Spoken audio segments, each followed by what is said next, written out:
ሰላም የተከበራችሁ ኢትዮጵያውያኖች፣ ማቲያስ ነኝ። ይሄ እንግዲህ ጊር በሚል ማቀርብላችሁ 14ኛው ቪዲዮ ነው። ዛሬ በፈረንጆቹ ቀን ሴፕቴምበር 17 ነው። 13ኛው ላይ እንግዲህ የረጲ የቆሻሻ ፕሮሰሲንግን እያየነው ነበር። የሚገርማችሁ ማለት እንግዲህ በመሀል አሁን በዛኛው ቪዲዮ እና በዚህ ቪዲዮ መሀል በነበረኝ የተወሰነ ደቂቃ ማለት ምንድን ነው ምናልባት እኔ ማለት አንድ ዝም ብዬ ውስጥ ያደረብኝ ጥርጣሬ ኤልፓ ነው የሚያስተዳድረው ነው። ምክንያቱም ኃይል ያመነጫል እና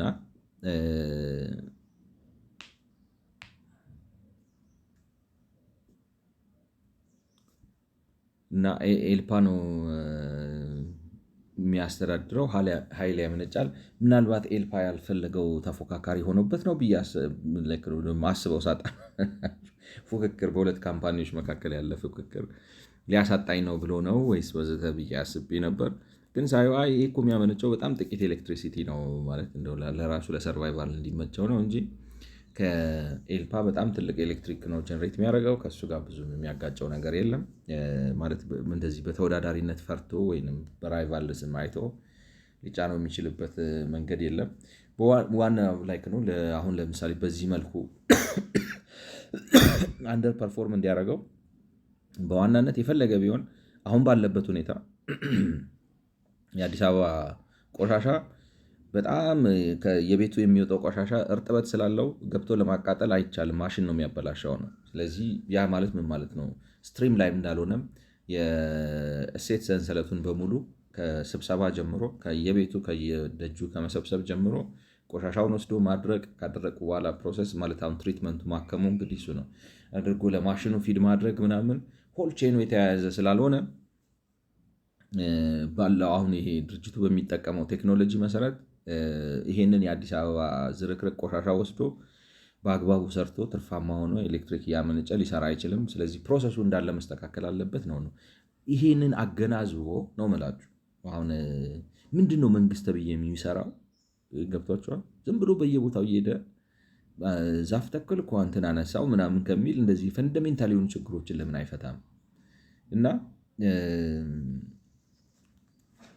እንዴት ምን እንደሚሻለን እንጃ ነው። ኤኒዌይ እና ችግሩ እንዴት ልበላችሁ መፍትሄ አለ። ግን መፍትሄን ለመተግበር እኔ ዳተኝነት ልበለው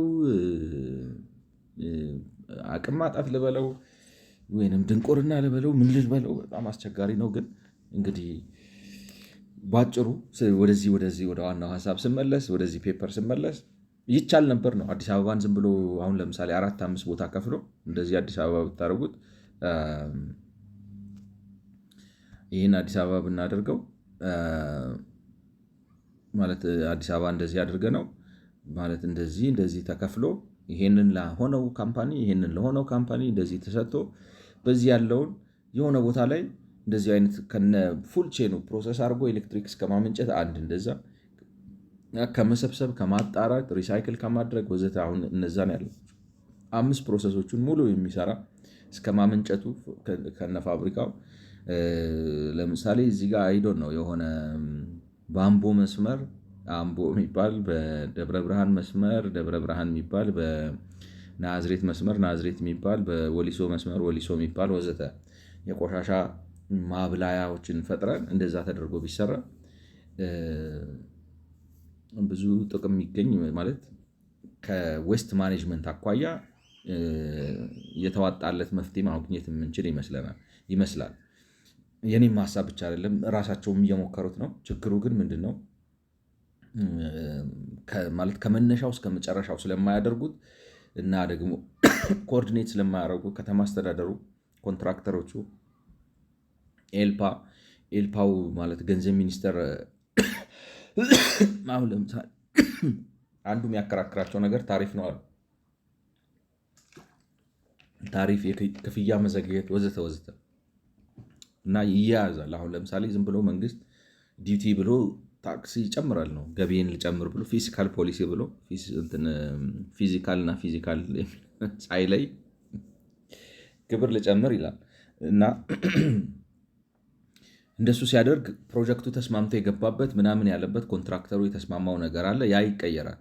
ስለዚህ ይሄ ሰውዬ ከስንት ነገር ጋር ሊዋጋ ነው። በዚህ በኩል የሆነ ገንዘብ ሚኒስቴር የሚባል የሆነ አተላ የሆነ መስሪያ ቤት አለ። በዚህ በኩል ደግሞ ስትሄዱ ኤልፓ የሚባል ዝም ብሎ ላይክ ነው ጋግርታም አለ። በዚህ በኩል አዲስ አበባ አስተዳደር የሚባል በፓርክ ፍቅር ያደገ ያበደ የሆነ የቀላጆች እንትን አለ። ስለዚህ ከየቱ ጋር ዲል አድርጎ እንዴት ልበላችሁ ሆሊስቲክ አስበውት ምናምን ብለው ኢንቴግሬት አድርጎ ነገሩ እንደዚህ ይህንን አሰባጥሮ ካልሰራ መንግስት ምን ያደርግልናል?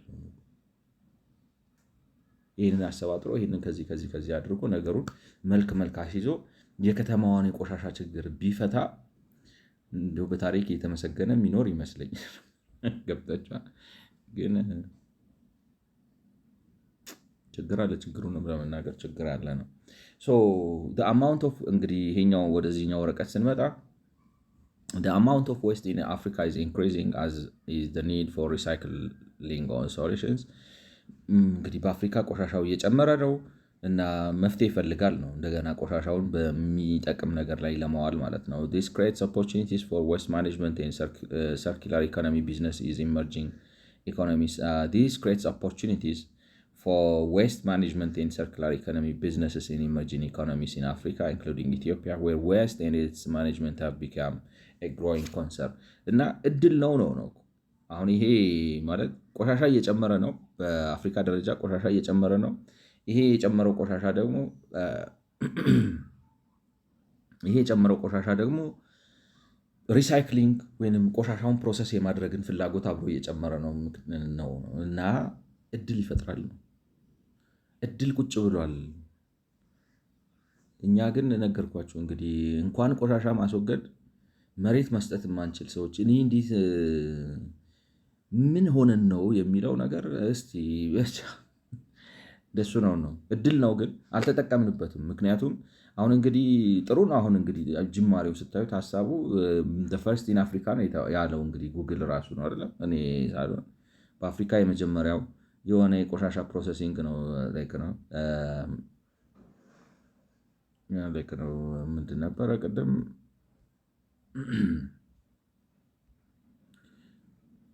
is Africa's first waste to energy facility WTE ነው the first waste to energy facility ነው በአፍሪካ ማለት ነው። እሳቤው ጥሩ ነው። ነገር ግን ምን ያደርጋል በአፍሪካም የመጀመሪያው ነፃ ሀገር ነን እንደሱ የሆነ በመጀመር የሚቀድመን የለም ውራ በመሆን ደግሞ አንደኛ ነን ማለት እንደዚህ አሁን የአፍሪካ ዋንጫ ከጀመሩ 3 ሀገሮች እኛ ነን አሉ። አፍሪካ ዋንጫ ላይ መሳተፍ ግን ዓላማ እንትን ከሆነብን ነፃነት በአፍሪካ ላይ ነው። የአፍሪካ የነፃነት ቀንዲል ነን፣ ግን ነፃነቱ 22% ከተሜነት ነው እና አፍዝ አደንግዝ በልተናል። እንደዛ አይነት ነገር ያለ ይመስላል እና ጅማሬው አሪፍ ነው ኦፖርቹኒቲ ታይቷል። ግን ገንዘብ ሚኒስቴር፣ የአዲስ አበባ አስተዳደር፣ መንግስት ፖሊሲ፣ የኢትዮጵያ ኤሌክትሪክ ፓወር ምናምን አንድ ላይ ያተደርገው አብሮ መስራት የሚያስብ እንደዚህ ኢንተግሬት አድርጎራን መንግስትም ይህንን ነው እኮ መስራት ያለበት። ይህን መስራት ምን ያደርግልናል ነው ይህን መስራት ካልቻለ ተግባብተው አንደርስታንድ አድርገው ግጭት ጭቅጭቅ ውስጥ ከሚገቡ ገብቶቿ ክፍያ ማዘግየት እንትን አታደርግም ማለት መካሰስ መጣላት እዛ ውስጥ ነው ያሉት ነው እና ያው አስተባብረው የሚመራው ሰው የለም ነው ችግሩ። እና እድል ይፈጥራል ነው እድሉ አለ። እድሉን ለመጠቀም አስበናል። ነገር ግን አመራር ስለሌለ እንደሚመስለው ነው የምላችሁ። እንግዲህ የሆነ ፖለቲካል ሳቦታጅ ከሌለ በስተቀር አይ አመራር ችግር አይደለም የሳቦታጅ ነው ማለት ሆን ብለው እንደ ኢህአፓ ዘመን መንግስት የሆነ ነገር ሲሰራ ለማጥፋት የሆነ ነገር ውስጥ ገብተው ይሰራሉ። እንደዛ የሚሰሩ ሳቦተርስ አሉ ምናምን ካልተባለ በስተቀር በዋናነት የሚመስለው ብቃት ከፍተኛ የብቃት ማነስ ይስተዋላል በሀገራችን። ማለት እሳቤዎች አሉ። እሳቤዎቹ ደግሞ የራሳችን ኦሪጂናል አይዲያዎች አይመስሉም። ምክንያቱም ኢፍ ኢት ወር our own original idea we would have know how to run it ነው ላይክ ነው በወዳጆች በመለት ነው በውጭ አጋዦች ምናምን እንደዚህ ብታረጉት እኮ ምናምን ተብሎ ይመጣል። ነገር ግን እናደፈርሰዋለን እናጠፋዋለን ነው እና ቻሌንጅ ሶከር አት ኤቭሪ ስቴጅ ማለት ችግሮቹ በሁሉ ደረጃ ነው። ኮሌክሽን ዲስፖዛል ኤንድ ሪሳይክሊንግ as well as inefficiencies pose threats to public health and the environment እና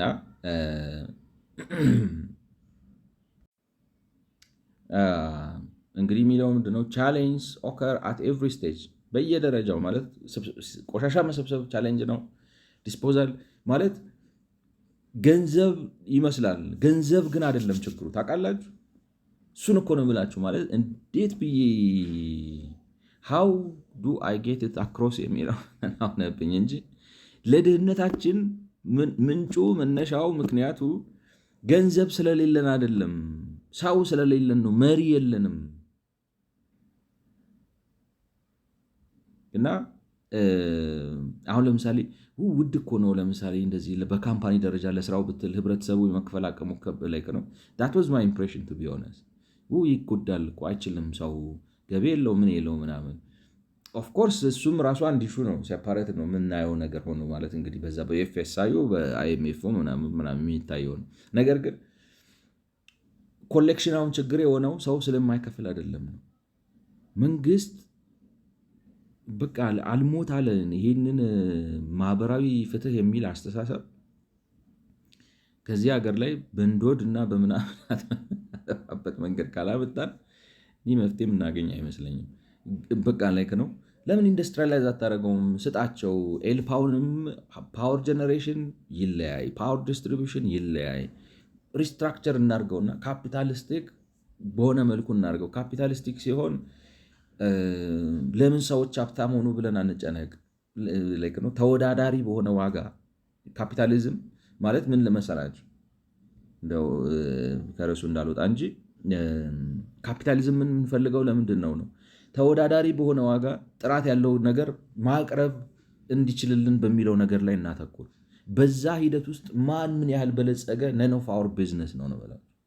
ለምሳሌ አንድ ሰው መጥቶ ወይም 4-5 ሰዎች መጥተው ከአዲስ አበባ ውስጥ ቆሻሻን ንቅል አድርገው አጥፍተውልን እነዚህ በየቆሻሻው የምናያቸው የሚንከራተቱ ልጆች ተቀጣሪ ሰራተኞች ምናምን ሆነው ኑሮ የሚኖሩበት ነገር አመቻችተው ቀጥረው ይዘው ኃይል አመንጭተው ሪሳይክል አድርገው አክመው ምናምን ብለው መስራት የሚችሉ 5 ምናምን ትላልቅ ካምፓኒዎች ተፈጥረው የዛ ካምፓኒ ባለቤት ሚሊዮነር ሆኖ ለምን በአውሮፕላን አይሄድም? የራሱ አውሮፕላን ነን ኦፍ አወር ቢዝነስ ገብቷቸዋል። ለህብረተሰቡ ግን የቆሻሻ ማንሳትና ማስወገድ ነገር ፕራይቬታይዝድ በሆነ ሰክሰስፉል በሆነ መንገድ ከሰጠው በቃ እንድረካ ላይክ ነው። ሜዠርመንታችን እንደሱ ነው መሆን ያለበት ይመስለኛል። ላይክ ነው ሪሊ አእምሯችንን አጀስት ልናደርገው ይገባልና እንግዲህ ቻሌንጅ ኦከር አት ኤቭሪ ስቴጅ በየደረጃው ነው ችግር ያለው። ሲሰበሰብ ነው፣ ዲስፖዛል ላይ ነው፣ ሲሰበሰብ ነው፣ ዲስፖዝ ሲደረግ ነው፣ ሁሉ ቦታ ላይ ችግር አለ። ይሄም ከመሆኑ የተነሳ እንግዲህ የሚያመልጠንን አስቡት።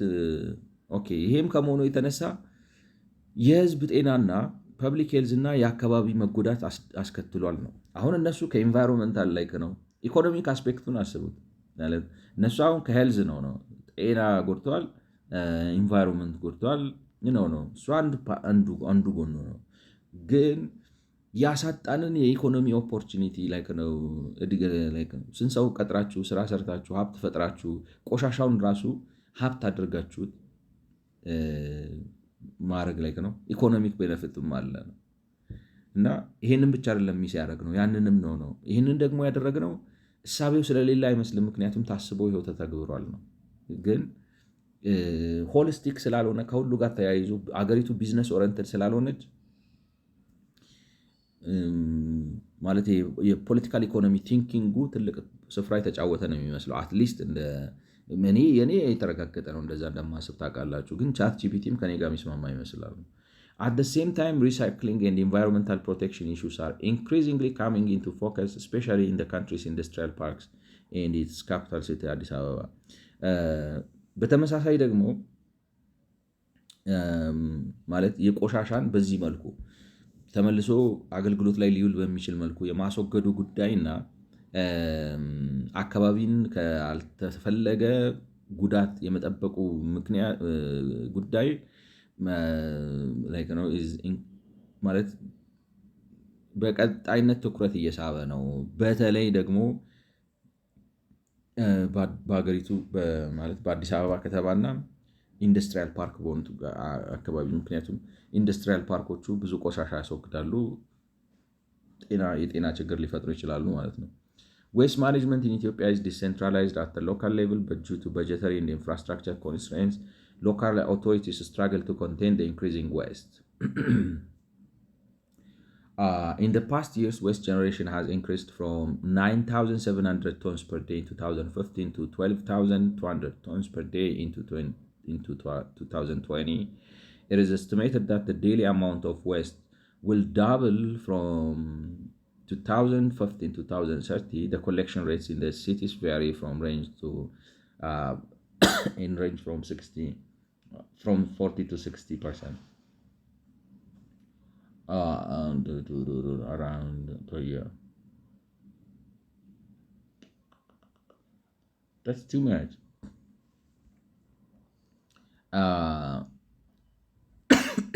አንዱ ችግር እንግዲህ የቆሻሻ ማኔጅመንት ጉዳይ ዲሴንትራላይዜሽን ባይ ዘ ወይ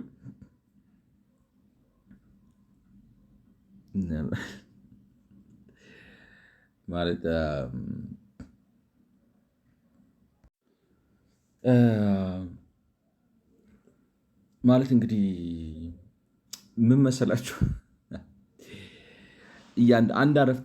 አንድ አባባል ታነሱና እሱ ላይ የሀገር ያስወራቸዋል እና እንዳልንዘባዘብበት ነበር፣ ግን ያው ላይ ወደን አይደለም ግድ ደርሶብን ነው እና ከተንዘባዘብኩም ወድጄ አይደለም። Waste management in Ethiopia is decentralized at the local level, but due to budgetary and infrastructure constraints, local authorities struggle to contain the increasing waste. አሁን በሀገሪቱ የቆሻሻ ማኔጅመንትን ችግር የፈጠረበት ነገር ምንድን ነው? ቤሳቤስቲ የሌለው ሞላጫ ድሃ በተሰበሰበበት ሀገር ዲሴንትራላይዝድ እናድርግ እንላለን።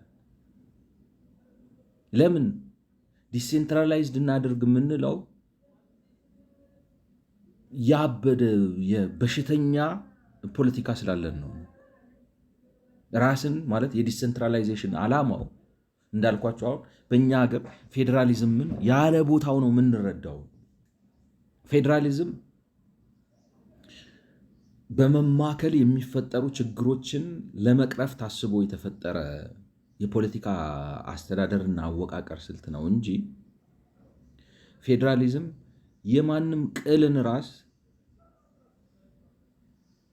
ምንም ፋይዳ ቢስ የሆነ አደረጃጀት በሙሉ በራስን በራስ በማስተዳደር ስም ወይንም ደግሞ ዲሴንትራላይዝ በማድረግ ስም ምንም አቅም ለሌለው ሰው ሁሉን ነገር ስጠው ማለት አይደለም። ሀገራችን ግን እንደዚህ ነው የሚያስበው ማለት ነው። ይሄ የተነሳንበት ከላይ ከፖለቲካው ራሱ ብትጀምሩ የክልል ማለት ነው በነገዶች በብሔሮች ምናምን እናውቃለን የምንልበት ምክንያት ምንድን ነው? ከፖለቲካ ሀሳብ የተነስተን ነው እንጂ ፖለቲካው ምንድን ነው ፋይዳው? አሁን ለምሳሌ እነዚህ ራቆታቸውን የሚሄዱትንና እንደዚህ የሚያንጠለጥሉትን ራሳችሁን በራሳችሁ አስተዳድሩ ብለን ብናስቀምጣቸው ምን ፋይዳ አለው ለነሱ? ህይወታቸውን ይለውጣል? አይ በቃ እንደዛ መኖር ላይ ነው። ሰዎችን መዘፍዘፍ መብት አይደለም። በሀገር ደረጃ ኃላፊነትን አለመወጣት፣ ሀብትን አለመፍጠር፣ ሀገርን አለማልማት፣ ወደ ተሻለ ነገር አለመሄድ፣ ተወዳዳሪ አለመሆን መብት አይደለም። መብት እንደ ግለሰብ ደረጃ መብት ነው። ሰው ከፈለገ በቃ አልፈልግም ድሃ ሆኖ ብሎ መቀመጥ መብቱ ነው። ያንን ሲወስን ግን ሌላውን ሰው አብሮ ከራሱ ጋር መጎተት የለበትም። ራስህን ችለ ራቁትህን ሂድ። ራስን ችለ መንገድ ላይ ተኛ። ራስን ችለ ባዶ ምንድነው የጭቃ መደብ ላይ ተኛ። ኢፍ ዩ ዋንት ዳት ኢትስ አፕ ቱ ዩ። እዛ ላይ መተኛት የማይፈልገውን ስም ግን በፖለቲካ ስልጣን እንትን ብለ ከልክለ አታቁመው። የእኛ ሀገር የፖለቲካ አሰራር ግን የሚያደርገው አንዱ ሲጀምር ከላይ እንደዛ ነው። አሁን ግን ዲሴንትራላይዝ ሲያደርግ ምንድነው ዲሴንትራላይዜሽን ጥቅሙ? ዲሴንትራላይዜሽን በመማከል ምክንያት የአስተዳደር ማነቆና የአሰራር ብልሹነት እንዳይፈጠር ያንን ለማርገብ ነው እንጂ በራሱ መማከል መጥፎ ነገር ስለሆነ አይደለም። እና አንድ ሀገር ወይም አንድ ከተማ ለምሳሌ በመማከል ለምሳሌ የአዲስ አበባን የቆሻሻ አወጋገድን ስርዓት በመማከል ማለት ስናማክለው ኢኮኖሚክስ ኦፍ ስኬሉን ጨምረን ኢኮኖሚክስ ኦፍ ስኬል የሚታወቅ ለምሳሌ 10 ትንንሽ ጫማ አምራቾች በተናጠል ጫማ አምርተው ቢሸጡና እነዚህን 10 በተናጠል የሚያመርቱ ሰዎች ሀብታቸውን አንድ ላይ አሲሚሌት አድርገው አስተባብረው አንድ ትልቅ የጫማ ፋብሪካ ቢፈጥሩ ትልቁ የጫማ ፋብሪካ ከነዚህ ከ10 ትንንሽ የጫማ ፋብሪካዎች የተሻለ ጥራትና የተሻለ ተወዳዳሪ የሆነ ዋጋ ማውጣት ይችላል። በኢኮኖሚክስ ኦፍ ስኬል በሚባለው መሰረት በተለቀ ቁጥር ኦፍኮርስ የራሱ እንትን አለው ችግር አለ። አሁን ለምሳሌ የኢኮኖሚክስ ኦፍ ስኬል ችግሩ ምንድን ነው? አንድ ድርጅት በጣም እየገዘፈና እየገዘፈ ሲሄድ ሞኖፖሊ ይፈጥራል። ሞኖፖሊ ከፈጠረ በኋላ ዋጋ ይተምናል ነው። ዋጋ በገበያ ተወዳድሮ ዋጋ መውሰድ ያቆማል። ምክንያቱም ተወዳዳሪ የለውም ነው። ለዛ ነው የሚፈራው እንጂ በሌላ አማርኛ ጉዳዩ ማለት ነው ጉዳዩ የሞኖፖሊና ሞኖፖሊ የሚፈጥረውን ችግር ማለት ባላንስ ስታረጉ እንደ ስትራቴጂስት ባላንስ ስታረጉ ምንድን ነው ሞኖፖሊ ዲስአድቫንቴጅ አለው። ዲስአድቫንቴጁ ምንድን ነው? አንድ ጊዜ ሞኖፖላይዝ ካረገ በኋላ ዋጋ ይወስናል ነው። ገብቷችኋል? ዋጋ ይወስናል እሱ ነው እንጂ ሞኖፖሊ በራሱ ችግር ስላልሆነ አይደለም። ስለዚህ ብዙ ጊዜ አሁን አሜሪካ አንታይትራስት የሚባል ነገር አለ። አንታይትረስት ይባላል። አንድ ካምፓኒ ያለ ልክ ብቻውን ገዝፎ ተወዳዳሪዎቹን በሙሉ እየሰለቀጠ እያጠፋ ሲሄድ ላይክ ጋብ አድርገው ይባላል። ላይክ ነው ማለት እንዲሸጥ ራሱ ሊገደድ ይችላል ፓርት ኦፍ ኢትስ ካምፓኒ። ምክንያቱም ብቻውን ማለት አስተዳደሩ ኦነርሺፑ በተለያዩ ሰዎች ሆነው በተለያዩ ካምፓኒዎች መካከል ውድድር መደረግ አለበት ህብረተሰቡ እንዲጠቀም ማለት ነው። ሀብት የማፍራት መብት እንደተጠበቀ ሆነው ነገር ግን ሞኖፖሊ ኖርማል ስላልሆነ በተለይ ደግሞ ናቹራል እና አንናቹራል የሚባል ሞኖፖሊ አለ። አንናቹራል የሆነ ሞኖፖሊ ተፈጥሮ ግጭት እንትን እንዳይፈጠር ማለት ነው። ማለት የዋጋ ንረት እንዳያስከትል ማለት ነው። ስለዚህ ምን ልላችሁ ነው የዲሴንትራላይዜሽን ወይም ያለማማከል ዓላማው እንደ ሞኖፖሊ አይነት ሁሉንም ነገር ጠቅልሎ አንድ ነገር ሲይዘው ብቻውን ምናምን ሲሆን ችግር ይፈጥራል። ያንን ለማስወገድ ነው ዲሴንትራላይዝ ማድረግ እንጂ ዲሴንትራላይዜሽን በራሱ ሁሉ መፍትሄ አይደለም። ምክንያቱም አሁን እንግዲህ እዚህ እንደሚባለው ምንድን ነው እንትን አድርገውታል ነው ዲሴንትራላይዝ አድርገውታል። ዲሴንትራላይዝድ የሆኑት ለምሳሌ አይዶን ነው የቆሻሻ አወጋገድ ምናምን በክፍለ ከተማ ሊሰጡ ይችላሉ ማለት ነው። የዚህን ክፍለ ከተማ ምናምን ቆሻሻ ማስወገድ የሆነው ክፍለ ከተማ ነው ወይንም የሆነው ወረዳ ነው ምናምን ብለው ይሰጡታል ማለት ነው። ወረዳው ግን ውስጡ ባለው አቅም በአስተዳደር ደረጃ ደግሞ በተለይ ደግሞ በመንግስት ደረጃ ስለሚሰራ በአስተዳደር ደረጃ ሲሰራ በራሱ አቅም ኢፌክቲቭ የሆነ አሁን እንደዚህ ኢንዱስትሪያላይዝድ የሆነ ምናምን ፕሮሰስ ማድረግ አይችልም ማለት ነው። ምክንያቱም ኢኮኖሚው አይፈቅድለትም፣ ከበጀት አንጻር ከምናምን አንጻር አይፈቅድለትም። ስለዚህ ቆሻሻ በክፍለ ከተማ በምናምን ለምን ታደርጓለህ? ለምን ሴንትራላይዝ አድርገህ በከተማ ደረጃ አታደርገውም?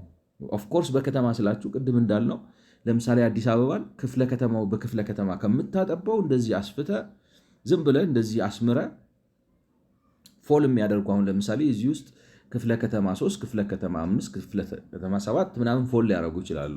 እዚህ ጋር 4 እዚህ ጋር 8 እዚህ ጋር 12 ወዘተ እንደዚህ ሊሉ ይችላሉ። ማለት ስትሪክትሊ እንደዚህ ላይመጣ ይችላል። ግን ይህንን ክፍለ ከተማ ማለት ቦርደር አላቸው ብዬ አስባለሁ።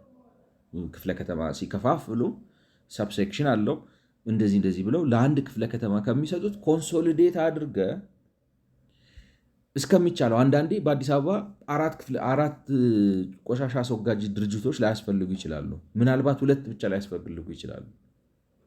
ማለት ከከተማው አንጻር ነው የምላቸው። ሜቢ 4 ሊያስፈልግ ይችላል። ሜቢ 2 ብቻ ሊያስፈልግ ይችላል። ሜቢ 1 ብቻ ሊያስፈልግ ይችላል። ፎር ዳት ማተር ሜቢ 10ም ሊያስፈልግ ይችላል ዲፔንዲንግ። ነገር ግን በክፍለ ከተማ ደረጃ ብለህ ታች አውርደኸው ክፍለ ከተማው በጀት የለውም ነው አይችልም ነው። ስለዚህ ለምን ታወርድለታለህ? አችልም ነው። ኢኮኖሚክስ ኦፍ ስኬሉ አይፈቅድልህም። ሰው አይቻልም ነው አይቻልም ሳይሆን በቃ ከላይ አስተዳደሩ ሙኒሲፓሊቲው ተሰብስበው በአንድ ስር መሆን አለባቸው ብሎ ማስቀመጥ አለ። ይሄንን ማሰብ ምን ይከብዳል ነው አሁን ማይገባኝ ነገር። እና የዲሴንትራላይዜሽን ሀሳቡን ራሱ ዲሴንትራላይዝ የምናደርግበት ሀሳቡ አይ ዶንት ቲንክ ዊ አንደርስታንድ ኢት ፕሮፐርሊ። ዲሴንትራላይዝ የምናደርገው አሰራርን ለማቀላጠፍ ነው። አንዳንድ ጊዜ ግን ዲሴንትራላይዜሽን ችግር ይፈጥራል። አሁን ለምሳሌ ጤፍን ለምሳሌ ከግብርናም ጋር እኮ የሚያያይዘው ይሄ ነው ላይክ ነው። ገበሬው እያንዳንዱ ገበሬ ነው ሻጭ የሆነው። እንደዛ ስታደርገው ዋጋ ታስወድዳለህ። ኢኮኖሚክስ ኦፍ ስኬል አይኖረውም። ስለዚህ ግብርናውን ሰብስበ ለትልልቅ የግብርና ድርጅቶች ከሰጣቸው ኢኮኖሚክስ ኦፍ ስኬል ስለሚኖራቸውና በኢንዱስትሪያል ሌቭል ስለሚያደርጉት ዋጋውን ምን ያደርጉታል? ያወርዱታል ነው። ግን ላይክ ነው ያ መሆኑ ዴር ኢዝ ናቲንግ ሮንግ ዊዝ ኢት። ኦፍኮርስ አሁን የኛ ሀገሮቹ ሰዎች የሚሉት ምንድን ነው? ገበሬው እንደዛ ሲሆን ይጎዳል። ላይክ ነው ይሄ ማህበራዊ ፍትህ እሳቤው ስላለ ገበሬ መሬትን እንኳን መሸጥ አትችልም እኮ ነው፣ ለልጅ ማውረስ ነው የምትችለው አይነት ነገር የሚል አስተሳሰብ ነው የሚገዛው። እና ለምን ኮንሶሊዴት አድርጎ ፕሮቫይድ እንዳያደርግ ነው። እና ለምንድን ነው እንደዚህ የምታደርጓት? ላይክ ነው እኔ ያው ይሄ እብደታቸው የአእምሮ በሽተኞች ናቸው ነው እኮ ለእኔ። ስለዚህ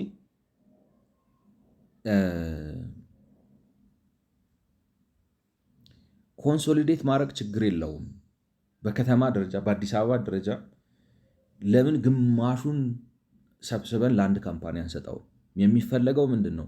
ተወዳዳሪ በሆነ ዋጋ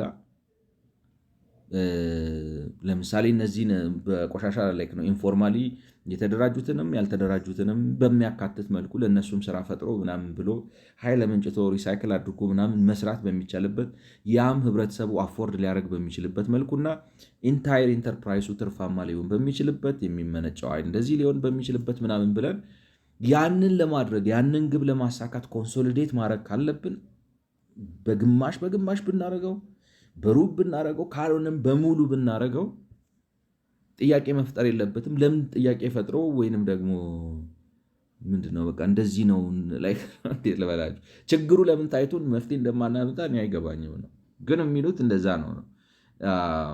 ሎካል አውቶሪቲስ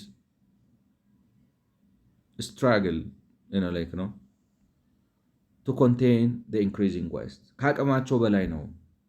ኢኮኖሚክስ ኦፍ ስኬሉ አይፈቅድላቸውም። በጀት የላቸውም፣ አቅም የላቸውም። ስለዚህ በቃ ዝም ብለው እንትን ይተውታል ነው። አደራጀው፣ ከፍ አድርገው፣ እስካሌት አድርገው። አይ እንደዛ ለማድረግ ግን ልቡም ጭንቅላቱም አእምሮም አስተሳሰቡም የለም። ለምን እኔ እንደሚመስለኝ የአርክቴክቶቹ ጭንቅላት የነዛ የበሰበሱ ሰዎች ጭንቅላት ነው። In the past years, waste generation has increased from 9,700 tons per day in 2015 to 12,200 tons per day in 2020. እንግዲህ እኔ አሁን ይሄ ነገር በአዲስ አበባ ነው ወይስ በሀገሪቱ ደረጃ በጠቅላላ ነው? ምን ለማለት እንደፈለጉ ኦኬ supposedly it is in Addis, no, or it's in Ethiopia. ኢትዮጵያ ነው አይ ቲንክ በኢትዮጵያ ደረጃ ነው። እንግዲህ በቀን ይመረት የነበረው 9700 ቶን ነው። አሁን ግን በ2015 9700 ቶን ይመረታል። አሁን ግን በኢትዮጵያ ደረጃ ወደ 12200 ቶን ይመረታል ነው in 2020. It is estimated that the daily amount of waste will double from 2015 to 2030. The collection rates in the cities range from 40 to 60%. እንግዲህ የሚተነበየው ምንድነው? ከ2015 በኋላ ኦልሬዲ አሁን 2025 ነን ማለት ወደ 2026 ልንገባ ነው። ዳብል ይሆናል ነው። አሁን ያለበት 12200 ነው። በቀን ወደ እንግዲህ 24400 ገደማ ይደርሳል ነው። በመላ በሀገሪቱ ጀሬት የሚደረገው ቆሻሻ ነው የሚመስለው የሚሉት ኢትስ ናት አ ቢግ ዲል ኦር ኢትስ አ ቢግ ዲል። ምናልባት እንግዲህ አዲስ አበባ ላይ ነው አይ ዶንት ኖ አሁን በከተማ ነው የሚያስቡት ቢካዝ እንትኑ ትንሽ እንትን ይፈጥራል። ምክንያቱም እኔ ብዙ ሆኖ አላገኘሁትም 24 ሺህ ቶን በቀን በ2030 በከተሞች ብቻ ካልሆነ፣ ምክንያቱም በ180 ሚሊዮን ህዝብ ያህል ቆሻሻ ለማምረት ቀላል ነው ይመስለኛል። ግን በጠቅላላው ሲታይ ነው የሚሉት የቆሻሻ አሰባሰብ በትክክል ፎርማሊ ኮሌክትድ ሆኖ ዲስፖዝድ የሚሆነው እንግዲህ ይሄ ዘመናዊ ጥናት ነው ብያቸዋለሁ። በ2023 የተደረገ ነው። ከ40 እስከ 60% ነው። ስለዚህ ምን ማለት ነው? ከ60 እስከ 40% የሚሆነው ቆሻሻ በግምት ማለት ነው 60 በመቶ ወይም 40 በመቶ የሚሆነው ቆሻሻ ኢንፎርማሊ ነው ዲስፖዝድ የሚሆነው ነው። ኢንፎርማሊ ዲስፖዝድ ሲሆን እንግዲህ ቅድም የዘረዘርናቸውን ዘርፈ ብዙ ችግሮች ያመጣል። ጤና መታወክ ያስከትላል፣ አካባቢ ይጎዳል።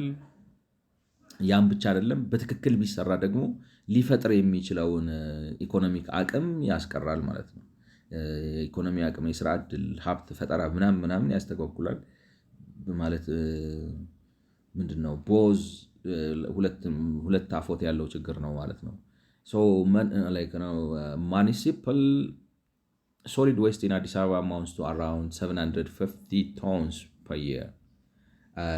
በአዲስ አበባ አሁን ባለው ሁኔታ በአመት የሚመነጨው ቆሻሻ በጠቅላላው እንግዲህ 2020 ላይ ነው የሚሉት ይሄኛው 750 ሺህ ቶን ይሆናል ነው። 750 ሺህ ቶን እንግዲህ 365 ቀን አድርገን ብናካፍለው 750 ሺህ ቶን ሲካፈል 365 ቀን በቀን እንግዲህ ወደ 2000 ቶን ምናምን አካባቢ ቆሻሻ ይመነጫል። አይ ቲንክ ያስኬዳል 2000 ቶን። the average household waste per capita is 0.45 kg per day። ስለዚህ እያንዳንዱ ሰው በአማካይ 2020 ላይ ያመነጫል ተብሎ የታሰበው 20 ኪሎ ግራም ይቅርታ፣ ግማሽ ኪሎ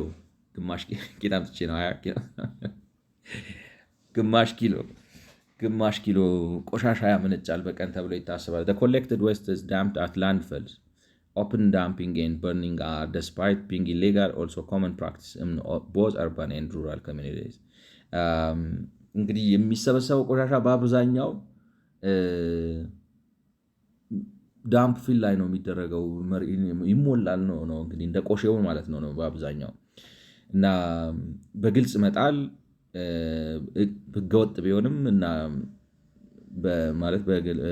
ኦፕን ዳምፒንግ ማለት በግልጽ ቦታ መጣልና ቆሻሻ ማቃጠል ህገወጥ ቢሆንም በገጠሩም በከተማም አካባቢ የተለመደ ቆሻሻ አወጋገድ ዘይቤ ነው። Most landfills in Ethiopia are open dams grounds without specific management systems። ማለት ዝም ብሎ ክፍት ቦታ ናቸው። በቃ ዝም ብሎ ቆሻሻ እየተመጣ የሚደፋባቸው ናቸው። ማኔጅመንት የላቸውም ነው።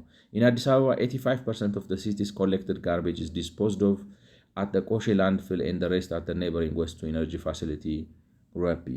ኦኬ ቆሼውና እንትኑ አንድ አይደሉም ማለት ነው። ስለዚህ 85% ተወስዶ ዝም ብሎ ቆሼ የሚባለው ቦታ ላይ ዳምፕ ይደረጋል ነው። ከዛ የቀረው 15% ለዚህ ለረጲ ይሰጠዋል። እሱ ነው ፕሮሰስ የሚያደርገው ነው። ኬን ዩ ኢማጂን እንግዲህ ስትሪም ላይን ብታደረጉትና ሁሉንም አንድ ላይ ቢሰራ ቆሻሻ ከመቀነስ አንጻርና አካባቢ ከማጽዳት ጤና ከማስከተል ኢኮኖሚ ጥቅም ከማምጣት ጋር አስቡት። እንግዲህ ረጲ የሚባለው 15% የሚሆነው እሱንም ፎርማሊ የሚሰበሰበው ቆሻሻ ላይ ነው ኦፕሬት የሚያደርገው ማለት እና የሚገርም ነው። The Rapi Waste Incineration Plant, the first project of its kind in Africa, was built in 2018 near the dump site. The project was part of a cleanup program being carried out at the landfill after a devastating landslide that hit the dumping ground in March 2017, killing. Okay. ደንግጠው ነው እንግዲህ እውነት ከሆነ የሚለው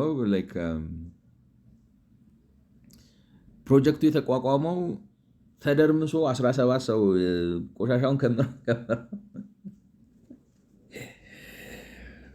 ቆሻሻው እዛ ቆሼ አጠገብ ነው። ቆሼ እዛ መሰለኝ እኮ ነው። እሱን ነው የምላችሁ። የተለያየ ያደረገብኝ ብዬ ነበር።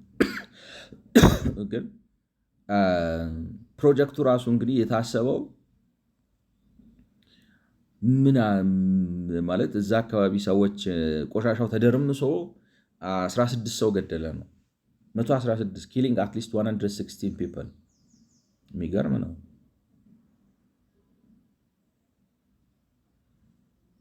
ኦኬ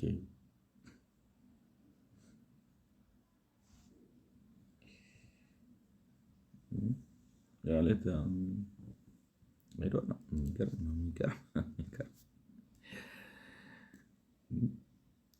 የሆነ በግምት የምንኖር ህዝብ እኮ ነው።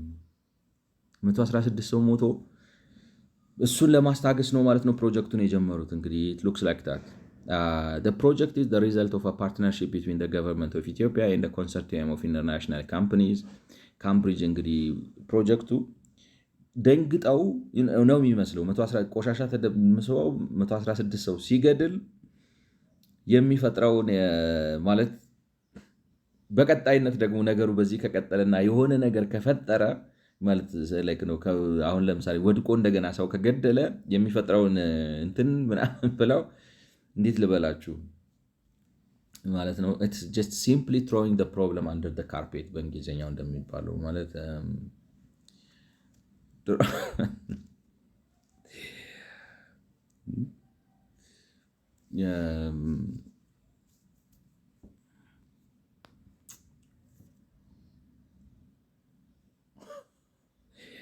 ማለት ከዚህ እንደገና ደግሞ ሀፕን ካደረገ ከፍተኛ ወቀሳ ያስነሳብናል፣ በዓለም አቀፍ ደረጃ ዜና ይሆናል ምናምን እንግዲህ ብለው ፈርተው ያንን ለማስታገስ በሚመስል መልኩ ነው እንግዲህ እዚህ ጋ የቀረበበት አግባብ። 116 ሰው ተደርምሶ ከሞተ በኋላ ነው የተቋቋመው እና ያቋቋሙትም እንግዲህ ስቴክሆልደርስ ወይም ባለድርሻ አካላት ሆነው ኢትዮጵያና የተለያዩ ዓለም አቀፍ ካምፓኒዎች በጋራ ህብረት ፈጥረው ነው። አንዱ ካምብሪጅ ኢንዱስትሪስ ሊሚትድ የሚባል የሲንጋፖር ድርጅት ነው።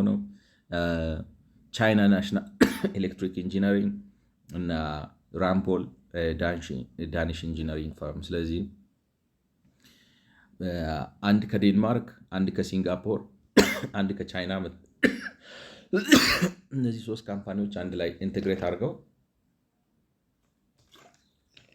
ነው የፈጠሩት ማለት ነው። The consortium was established to design, construct, and in some cases own waste-to-energy facilities customized for sub-Saharan Africa. RUP is the first of what the consortium hopes will be a series of such facilities in major cities across the region. እንግዲህ ኮንሰርቲየሙ እቅድ አለው ማለት ነው። በኢትዮጵያ ሳክቶ ሰርቶ ያንን ፓይለት ፕሮጀክት አድርጎ በሌላ የአፍሪካ ዋና ዋና ከተማዎችም ነገርየውን ለመድገም ማለት ነው። So the RUP plant is designed to reduce landfill waste, increasing up to 1,400 tons of municipal solid waste per day, about 70% of Addis Ababa's garbage. All right. ስለዚህ የታሰበው ምንድነው? 70% የሚሆነውን የአዲስ አበባ ከተማ ጋርቤጁን በመለወጥ ኢነርጂ ለማምረት እንግዲህ የታሰበ ነበር ማለት ነው። The plant is designed to provide 20 megawatts of electric power to the system and 30% of the electricity needs of the city's population while meeting global standards for compliance with air emissions. የአዲስ አበባ ከተማ like ነው what is amazing ነው። can you estimate the watt of electricity Addis consumes per day?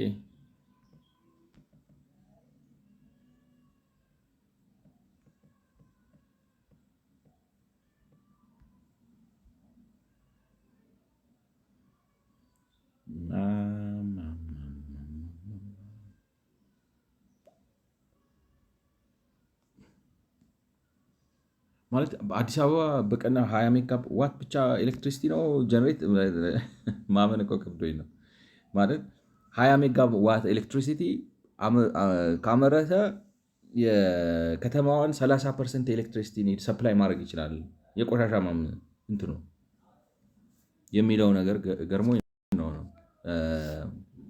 ጊዜ ወሰደበት ላይክ ነው። ኦኬ nice. I'll give you a clear step-by-step estimate. Average daily energy consumption at Addis Ababa is 4.9 gigawatts, average continuous power. This is megawatts. Average continuous power. This corresponds to average continuous power, average daily energy consumption. What is it? How I get that assumption? Population used, metro urban per person. Electricity use assumption, reasonable urban estimate, 300 kilowatts of per person per year. And so daily energy, amazing. Anyways, የሚገርም ነው ማለት አስቡት። በቀን በትክክል ከተሰራበትና ፉሊ ጀነሬት ካደረገ 30% of the electricity needs of the city's population while meeting global standard for compliance with emissions. የሚገርም መረጃ ነው። እስቲ እንግዲህ ኤልፓዎች ይመልሱልን። በስንት ዋት ነው የምታኖሩን? እሷም ዋት ሆና ነው ወይ እንደዚህ ብልጭ ድርቀት? ጉዶች እውነት ከሆነ ነው ማለት የቻት ጂፒቲው ትንሽ ከፍ ያለ ነው እንደዛ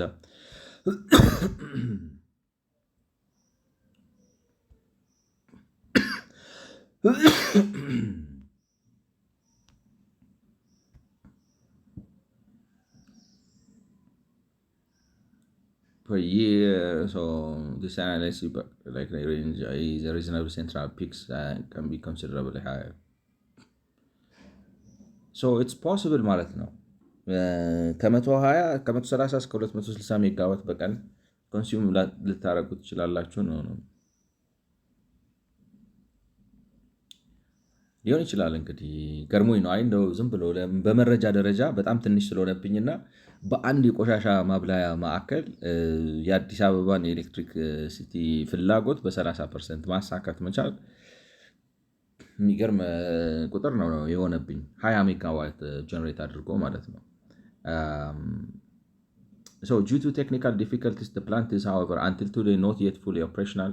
For now, it's operating only at 60% spare capacity, 70% spare capacity, and receiving only 400 to 500 kgs of mixed waste per day.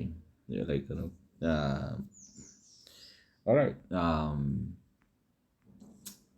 In Addis Ababa, the water collection companies have an agreement with Addis Ababa Waste and Sewerage Authority, AWSA, to include the collection fee with the water and sewage bills, but collection fees are low. They hardly cover operational costs and allow subcontractors to develop effective waste treatment initiatives. Okay. I think ቅድም የነበረኝን ጥርጣሬ collection fees በጣም ዝቅተኛ ነው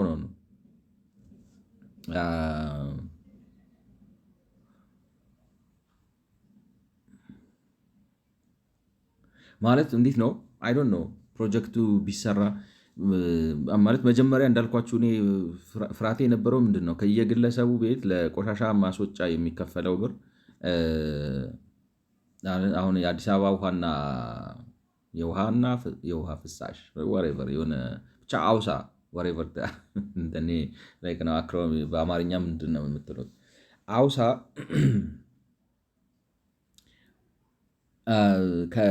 የቆሻሻ ማስወገጃውን ከውሃ ቢል ጋር አስከፍላለሁ ብሎ አስቦ ግን ስንቱ ሰው ነው ራሱ ቤቱ ቧንቧ ያለው? ከይቅርታ ጋር ማለት ነው።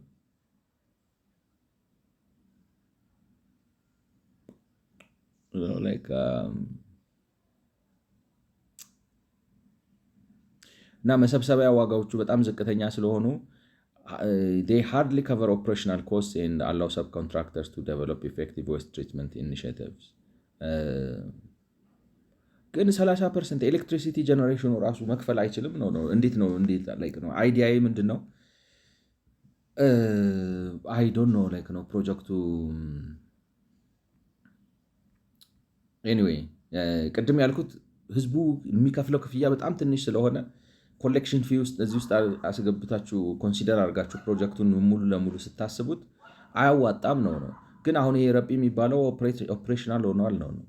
ስለዚህ ኮሌክሽን ፊውን ምክንያቱም በየሰፈሩ ሲያስከፍሉ ያለው ይመስለኛል፣ ገብቷቸዋል ይመስለኛል የሚያስከፍሉ። ምክንያቱም በየቤቱ እየሄዱ የሚያንኳኩትና የሚወስዱት ለምንድን ነው?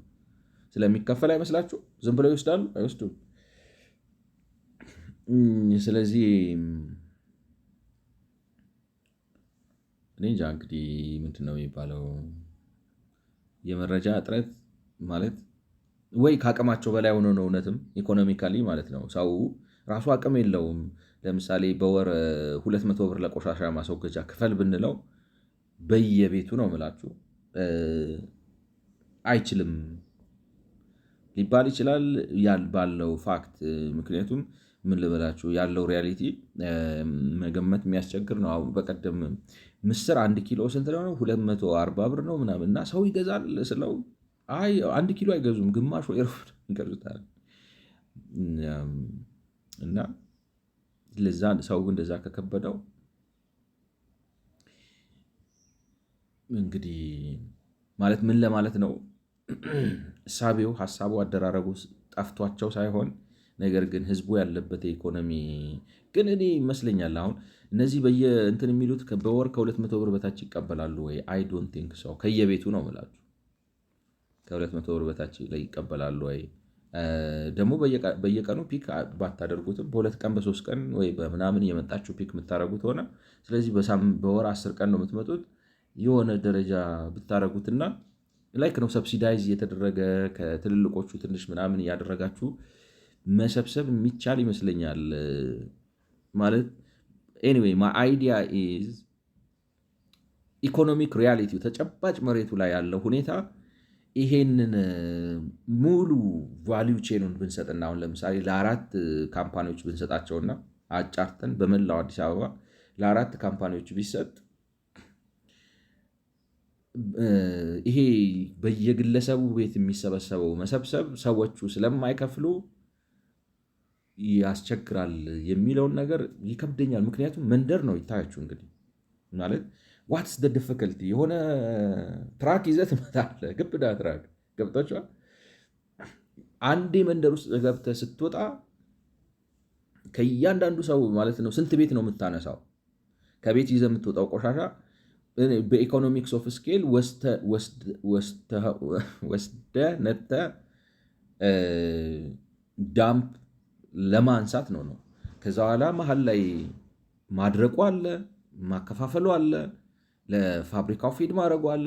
ፋብሪካው ኦፕሬት ያደርጋል ምናምን ኢኮኖሚካሊ እኔ ሳስበው ነው ብላችሁ ፕሮሂቢቲቭ አይመስለኝም። ከሆነም ደግሞ ብዙ ላይክ ነው። ለምሳሌ አሁን ለሚያጓጉዘው ድርጅት ነዳጅ ላይ ቫት ትቀንስለታለ ወይ የመኪና ግብር ትቀንስለታለ እንትን ታረጋለ ላይክ ነው። ኢንሴንቲቭ የምትሰጣቸው ይሄንን ስራ ለሚሰሩ ሰዎች ምናምን አድርጎ መንግስት ማለት ጥቂት ናቸው። አሁን ለነዚህ የመንገድ ግብር የላይሰንሲንግ ፊ እንትን ምናምን ብትቀንስላቸው ምን ትሆናል? ምንም አትሆን። እንደኔ ነው ናቸው። እንደዚህ በተለያየ መልኩ አድርገህ የሆነ ቤኔፊት ከሌላ ቦታ የሚያመጡበት አድርገህ ምናምን ነገሩን ከሰው የመክፈል አቅም ጋር በተዋደደ መልኩ ኦፕሬሽናል ማድረግ የሚቻል ይመስለኛል። ግን አሁን እዚህ ጋር የሚያስቀምጠው ማለት ቅድም ካስቀመጥኩት ሀሳብ ጋር ስለተጋጨብኝ ነው። ሰው መክፈል ስለማይችል መስራት አልተቻለም ነው። is it really is questionable. there is only limited data available on recycling in Ethiopia. በኢትዮጵያ ደግሞ በጣም በኢትዮጵያ የመረጃ እጥረት አለ ቆሻሻ ሪሳይክል በማድረግ ላይ። ሪሳይክሊንግ ሬትስ አር ኤስቲሜትድ አት አራውንድ 4% ነው። ይሄ 2023 ነው የምላችሁ ይሄ መረጃ 2023 ቆሻሻ ሪሳይክል የሚደረገው 4% ነው። The recycling sector remains largely underdeveloped due to poor domestic recycling infrastructure and incentives. ማለት መሰረተ ልማቱም የለም ማበረታቻቸውም ስለሌለ በጣም ደካማ ነው ቆሻሻ ሪሳይክል የማድረጉ ነገር። Currently there are few formal recyclers for plastic and paper recycling. አሁን ባለው ሁኔታ ለወረቀትና ፕላስቲክን ሪሳይክል የሚያደርጉ 4 እንግዲህ ፋብሪካዎች ነገሮች አሉ። Currently there are a few formal recyclers for plastic and paper recycling. In addition, there are numerous informal waste collectors that roam the cities streets gathering recyclable materials such as plastic bottles, cardboard and metal.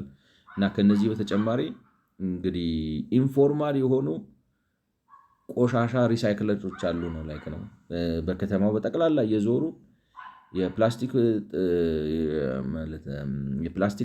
ጠርሙሶች፣ ካርድ ምንድነው ካርቶን፣ የሜታል የተጣሉ የብረት ቁርጥራጮች ምናምን የሚያነሱ ኢንፎርማል ሴክተር ስክራፕ የሚያደርጉ ከተማውን የሚዞሩ በጣም ብዙ ሰዎች አሉ ነው። ኦልሶ ዜር አር ሎካል ኢኒሺየቲቭ ኤንድ ሶሻል ኢንተርፕራይዝ ዛት ፕሮሰስ ዌስት ባይ ሪሳይክሊንግ ኤንድ ቱ ኮምፖስቲንግ ፋሲሊቲስ አር ኖን ቱ ኦፕሬት ኢን አዲስ አበባ።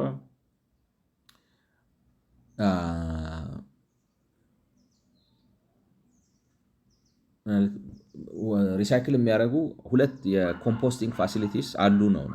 ግን ኢንትግሬትድ የመሆን ችግር አንዱ እንግዲህ የምታዩት ምንድን ነው፣ በጣም በተበታተነ መልኩ ኢኮኖሚክስ ኦፍ ስኬልን አድቫንቴጅ በማይወስድ መልኩ ነው ቆሻሻ የሚወገድበት የሚሰራበት መልኩ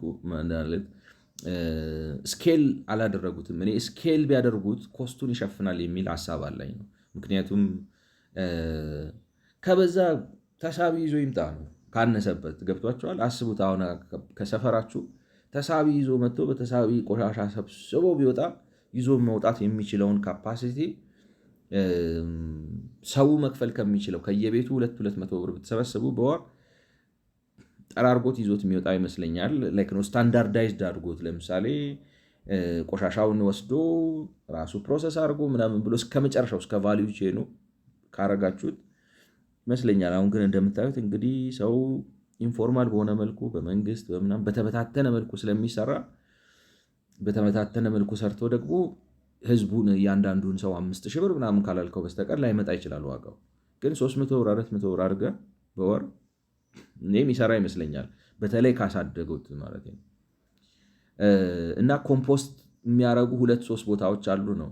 ቲንግ ኢዝ ለምን እንዳለ ስትሪም ላይን አታደርገውም ነው አይደለም። አሁን ሀሳቡ 2-3 እዚህ ጋር ሪሳይክል የሚያደርጉ እዛ ጋር ፕላስቲኩን ሪሳይክል የሚያደርጉ 2 ካምፓኒዎች 2 ነው 4 ካምፓኒዎች፣ ኮምፖስት የሚያደርጉ 2 ካምፓኒዎች፣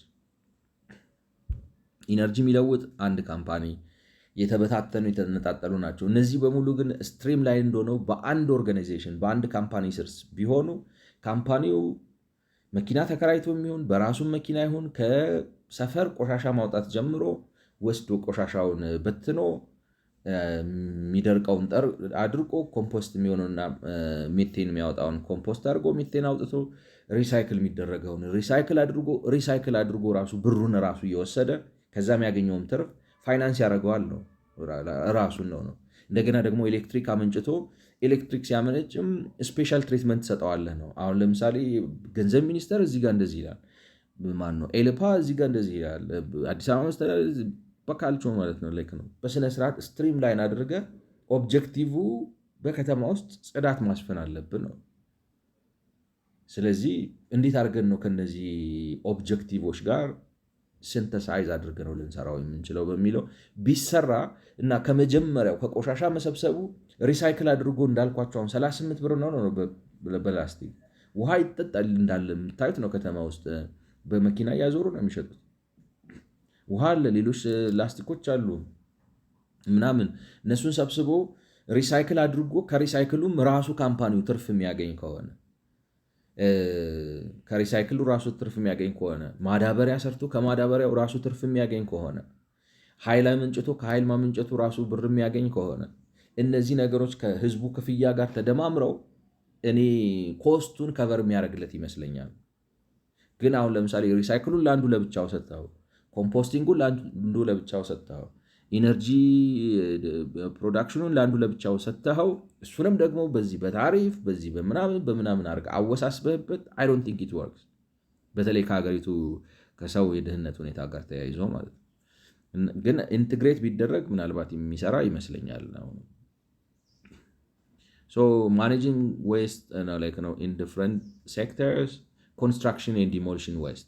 The construction industry plays an important role in the Ethiopian economy and continues to grow. Addis Ababa's designated areas for the disposal of construction and demolition waste, mostly in quarries. Construction and demolition debris is regulated by the Solid Waste Management Proclamation. ስለዚህ በአብዛኛው የኮንስትራክሽን እና ገርማችኋል እኮ ይሄ እንግዲህ የኛው ሀገር ጉድ ነው። በአብዛኛው የኮንስትራክሽን ማለት ህግ አውጥተውለታል። ይሄ የፈረሳና ማለት ከፈረሳ የሚወጣ ቆሻሻና እንደገና ደግሞ ከግንባታ የሚወጣ ቆሻሻ የሚወገድበት ህግ ምናምን አውጥተውለት የሚወገድበት ቦታ አለ። በአብዛኛው ኮሬዎችን ነው የሚሞላው። እንግዲህ ኮሬ የሚሉት ካባ ነው መሰለኝ በአማርኛ የምንለው፣ ማለት የተለያየ ነገር የሚቆፈርባቸው ከዚህ ከኮንስትራክሽን የሚወጡት እዛ ሄደው ነው ዳምፕ የሚደረጉት ነው። ይሄንን ከዚህ ለምሳሌ ዳምፕ መሙላት አስቀርቶ ከኮንስትራክሽን ከግንባታና ከፈረሳ የሚወጡትን ቆሻሻዎች ኢነርጂ ፕሮዳክሽን ውስጥ ማስገባት ይቻላል። አይዶን ነው ነው ለካምፓኒው ከሰጣችሁት ራሱ ይወስናል። ገብቷቸዋል። በተለይ ደግሞ እንዳለ ጠቅላላ አሁን ለምሳሌ አስቡት፣ ከግለሰብ ብቻ አይደለም ከኢንዱስትሪ የሚወጣውንም ቆሻሻ ከኮንስትራክሽን ካምፓኒዎች የሚወጣውን ነው ከግንባታ ሳይቶች የሚወጣንም ቆሻሻ ለምሳሌ አዲስ አበባ አሁን ዞን 1 ዞን 2 3 ብላችሁ በ4 ዞን ከፋፍላችሁ በዞን 1 ውስጥ ከግንባታ የሚወጣውንም ከፋብሪካ የሚወጣውንም ከኢንዱስትሪያል ፓርክ ወዘተ ቆሻሻው ያንተ ነው፣ አንተነህ ማኔጅ የምታደርገው፣ ኮሌክሽን ፊውን የምታስከፍለው አንተነህ ምናምን ብላችሁት እና ፕራይሱም ደግሞ ሪዝነብል እንዲሆን ኔጎሽት የምታደርጉበት ሜካኒዝም ከፈጠራችሁለት እና ኢኮኖሚክስ ኦፍ ስኬል ከተፈጠረ እኔ ገብቷቸዋል። እና እነዚህንም ልጆች ደግሞ ሰራተኛ ስትቀጥር ኦልሬዲ አሁን ቆሻሻ በመሰብሰብ ላይ የተሰማሩትን ምናምን ያሉትን ሰዎች መዝግባችሁ ይዛችሁ አይደንቲፋይ አድርጋችሁ አይዲ ሰጥታችሁ ምናምን ብላችሁ እዛ ሲስተም ውስጥ ኢንተግሬት ካደረጋችኋቸው የሚሰራ ይመስለኛል። ኢንዱስትሪያል ዌስት ከኢንዱስትሪ የሚወጡ ዌስቶች ኢንዱስትሪያል ዌስት ኢዝ ኢንክሪዚንግ ቢኮዝ ዘ ራፒድ ዴቨሎፕመንት ኦፍ ዘ ኢንዱስትሪያል ሴክተር። እንግዲህ የኮንስትራክሽን ሴክተሩን በጣም እያደገ ነው ምናምን ብሏል። እሱን ዝም ብዬ ዘልየውን በጣም በፍጥነት እያደገ ነው ኢንዱስትሪያል ሴክተሩ። ዜር አር ከረንትሊ 12 ኢንዱስትሪያል ፓርክስ ራን ባይ ዘ ኢትዮጵያን ፓርክ ዴቨሎፕመንት ኮርፖሬሽን። ፈርደር 4 ኢንተግሬትድ አግሮ ኢንዱስትሪያል ፓርክ were developed by the government of Ethiopia and implemented by the Ministry of Trade and Industry with the support of UNIDO. ስለዚህ 12 ኢንዱስትሪያል ፓርክ እና 4 አግሮ ኢንዱስትሪያል ፕሮሰሲንግ ፓርኮች አሉ ነው። all are fitted with waste water treatment plants to treat industrial waste water and sewage generated by the industrial parks. ሁሉም እነዚህ አሁን የተገነቡት ኢንዱስትሪያል ፓርኮቹ ውሃ የሚያወጡትን እንግዲህ ዝቃጭ ምናምን ትሪት አድርገው አካባቢ በማይበክል መልኩ እንዲያወጡት ተደርገው ነው የተሰሩት። የሲወሬጃቸውም የቆይ ፍሳሽ ቆሻሻ የሚያስወጡትንም እንደዛው እንዲያደርጉ። The Hausa Industrial Park is fitted with zero liquid discharge system with which most of the wastewater can be treated and reused within the industrial park, thus increasing water efficiency. ሐዋሳ ኢንዱስትሪያል ፓርክ ቆሻሻውን ትሪት አድርጎ ውሃውን አጣርቶ እንደገና መልሶ ሪሳይክል አድርጎ በሚጠቀምበት መልኩ ነው የተሰራው ነው። There have been, however, complaints from the community in Hawassa that what is that zero liquid discharge system is not functional and they see a need for a better monitoring system to be ዜሮ ሊኩድ ዲስቻርጅ የሚባለው ስም ነው እንጂ በተግባር አይደለም ብለው ህብረተሰቦች ኮምፕሌንት ሲያደርጉ ይሰማል ነው።